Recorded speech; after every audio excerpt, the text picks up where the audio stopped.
So another story on China comes out today, and I'm trying to get a sub-reference, and I got it.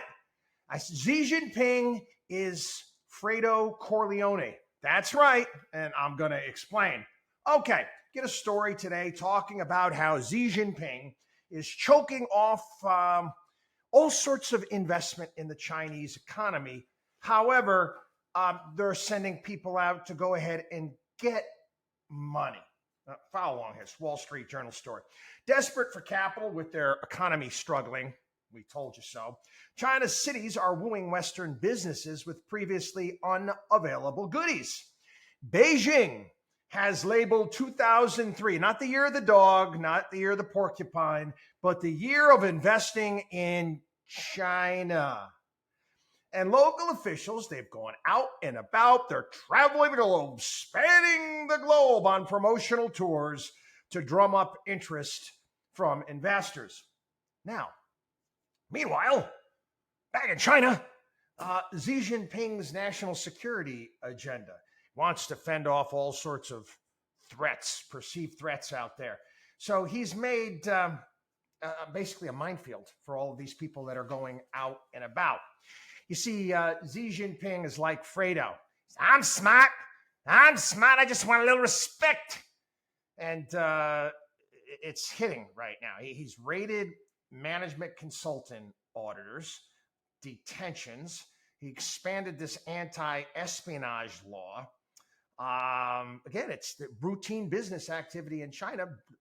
Foreign companies are afraid of getting involved. Even market research, China might take that as spying. So the perception of doing business in China has become much riskier.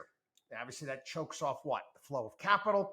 Economy is struggling. It's weak. We told you that. Foreign and direct investment in China fell to $20 billion in the first quarter of this year, compared with $100 billion in last year's first quarter. And they were shut down last year's first quarter, if you do remember. They still had zero COVID areas going on at that point in time. Economists are predicting outflows from China this year will cancel out investment going into the country, a stunning change for a country that over the past 4 decades, has consistently seen more money coming in than going out. Now, China's economy got bigger. Why? Because it opened itself up to investment. For Chinese leaders, keeping pressure on foreign firms while trying to get them to invest is becoming precarious. And then you've got all these cities, like we told you, they're financially distressed. They're trying to go out and lure money, and they can't get it. Here's a couple examples. Trade official in Chengdu embarked on an investment promotion trip to Europe. He returned with nothing. He got skunked. And he said, my 20 years of trying to get investments from Europe, this was the first time we didn't get to sign even one memorandum of understanding.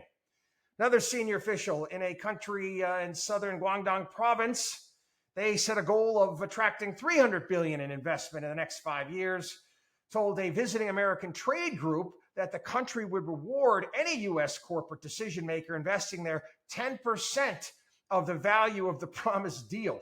That's like a mafia kickback, for crying out loud. Come on, Fredo, you can't do that.